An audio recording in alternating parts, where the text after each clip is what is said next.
how to pull a cable up a wall. The first part, I'll be connecting the new cable, what we need inside the wall, to the old existing cable that's not adequate for the purpose. So this is speaker cable and we can't run 230 volts down it. It's only designed for extra low voltage. The insulation's not adequate. So this 1mm TPS, we want to connect it onto this cable safely and firmly so that it's not going to come apart in the wall. First thing we'll do is strip this cable off.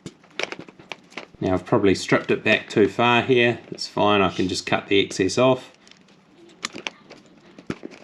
And then we're going to cut probably the red core off just on the outside. So we've got the central core and one of the side cores. And then simply strip most of the insulation off so we expose the copper. Next, with this end, we can cut the two ends off. Because they're twisted, we sort of want the ends to be straight so we can interlace the copper easily. So just like that. Okay, now what we're going to do, roll this out a bit, and so we interlace the cores just like that. Then we get the pliers out and twist these cores around each other.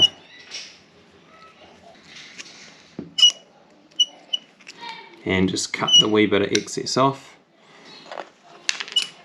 We want to leave this nice and long so it's very strongly supported, and we'll put a bend on it so that way it's not going to twist apart at all in the wall.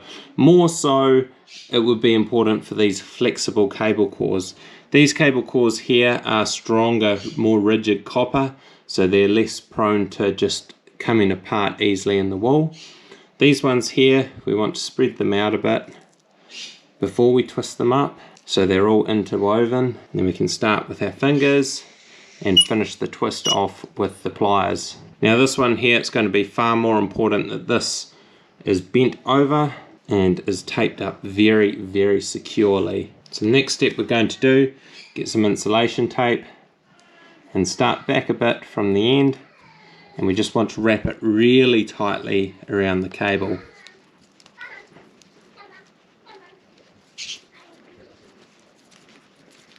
Up in the ceiling, when this part ends up in the ceiling, I'll just cut the entire piece off here so we don't have to worry about unraveling the tape again.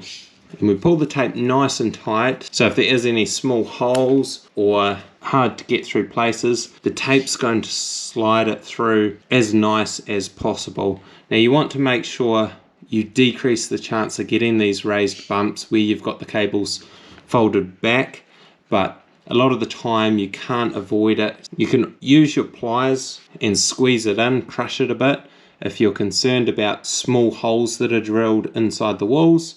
I'm pretty confident that this is going to go straight through. If you have a look in here, those holes look like 25mm holes and they've just got one simple small cable running through them. Now unfortunately the cable does go along before it goes up, so there is a bit of a 90-degree bend there, which sometimes snags on these lumps, so I will be cautious about that. Now the next thing I'm going to do is put a little layer of cable glide, and this is some cable lubricant that helps it slide through the wall really easy. If you don't have this, I recommend getting it. But when you spray it, just always be careful about your surroundings. Nice carpet, nice walls. Keep the cable glide away from paint, keep it away from carpets. If you can, put something down underneath what you're going to be spraying, just some rubbish, a box, and just lightly spray it.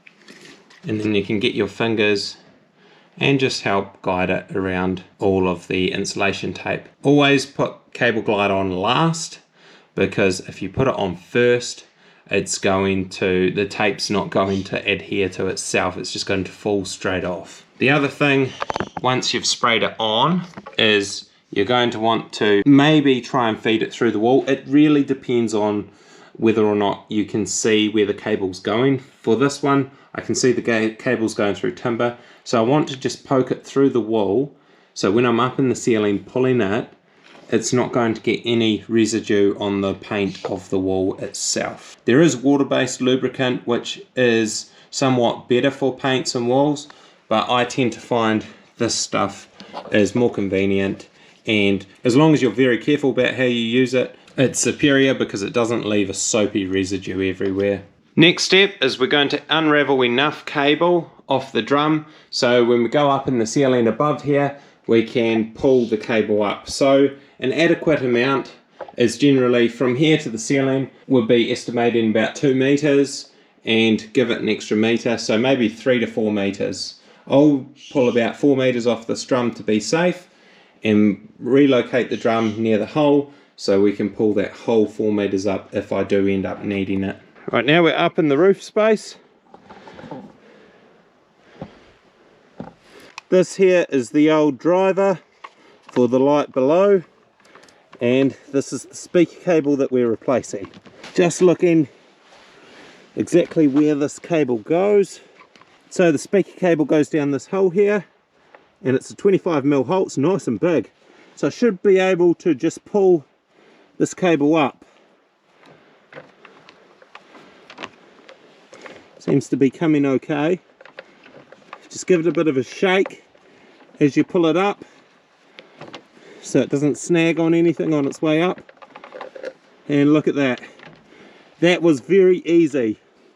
Usually it's more difficult than this, but with wall lights, tread lights, usually it's done right. They don't run speaker cable and have the transformers or drivers miles away, but in this house unfortunately they did. So at least I've got a new 1mm cable up here. Now what I'll do is I will cut this cable, connect it into these. Before I do, I'm going to take this off here and just test that the cable is dead.